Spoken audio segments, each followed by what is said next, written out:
मोर्चा निघत आहे आता तुम्ही या मोर्चाकडे सहभागी होणार आहे काय? आपल्या सर्वांना कल्पना आहे की आज मुंबईमध्ये महाविकास आघाडीचा भव्य मोर्चा आहे आणि आपल्याला सगळ्यांना कल्पना आहे की विधानसभा निवडणुकीमध्ये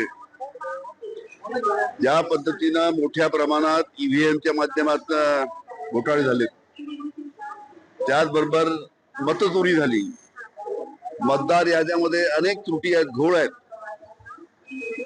एका घरामध्ये 130 लोक आहेत. कालच बातमी आली की नवी मुंबईच्या कमिशनरच्या घरामध्ये तिथे सुद्धा 120 लोक सापडले. त्याच्यामुळे सर्वांची मागणी आहे, सर्वपक्षी मागणी आहे की ज्या मतदार याद्यामध्ये जो घोळ आहे संपूर्ण महाराष्ट्रामध्ये, तो मतदार याद्यातील घोळ पहिले दुरुस्त करावा, ज्या काही चुका असतील त्या चुका दुरुस्त कराव्या आणि नंतर निवडणुका घ्याव्या, म्हणजे फेअर निवडणुका होतील. कारण की अशा मतदार याद्यामध्ये घोळ असताना जर निवडणुका घेतल्या तर हे निवडणुकीच्या दृष्टीने योग्य नाही, लोकशाहीच्या दृष्टीने योग्य नाही. आणि म्हणून मतदार याद्यातील सर्व चुका दुरुस्त करून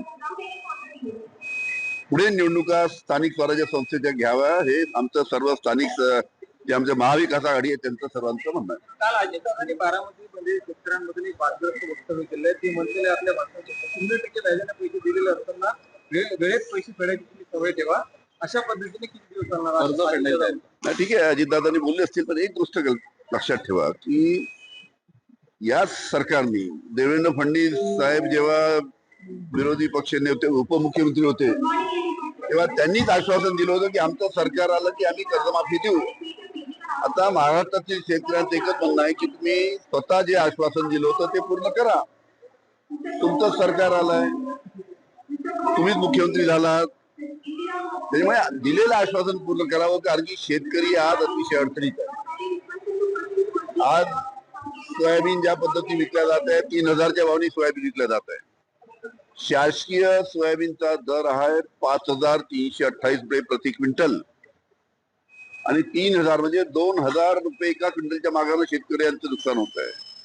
आता पुढे कापूस येणार आहे, अशी परिस्थिती दिसते की कापसाला सुद्धा भाव राहणार नाही. त्यामुळे सोयाबीन असो, कापूस असो, धान असो, कांदा असो, हे सर्व पिकाच्या बाबतीत त्यांना भाव मिळत असल्यामुळे शेतकरी अडचणीत असल्यामुळे कर्जमाफी ही जरुरी आहे. त्याच्यामुळे जी तारीख आता सरकारने दिलेली आहे कर्जमाफीची, ती तारीख सरकारने पाळावी, एवढंच आमची त्यांना विनंती आहे.